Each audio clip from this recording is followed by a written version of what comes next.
வாழ்வான் என்பான் இயல்புடைய மூர்க்கும் நல்லாற்றும் என்ற துணை. அப்படி நான் இல்லறத்தில் வாழ்பவனாக சொல்லப்படுகிறவன் அறத்தின் இயல்பை உடைய மூவருக்கும் நல்வழியில் நிலை பெற்ற துணையாவான். ஆனா கலைஞர் சொன்னது பெற்றோர் வாழ்க்கை துணை, குழந்தைகள் என இயற்கையாக அமைந்திடும் மூவருக்கும் துணையாக இருப்பது இல்லறம் நடத்துவோர் கடமையாகும்.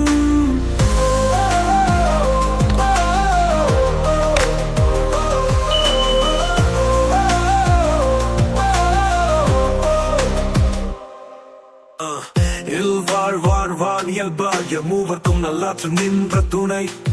அப்படினா இல்லறத்தில் வாழ்பவனா சொல்லப்படுகிறவன் அறத்தின் இயல்பை உடைய மூவருக்கும் நல்வழியில் நிலை பெற்ற துணையாவான்.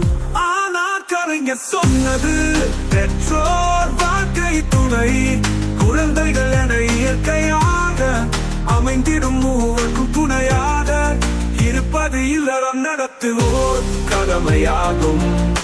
ஆனா கலைஞர் சொன்னது பெற்றோர் வாழ்க்கை துணை, குழந்தைகள் என இயற்கையாக அமைந்திடும் மூவர்க்கும் துணையாக இருப்பது இல்லறம் நடத்துவோர் கடமையாகும்.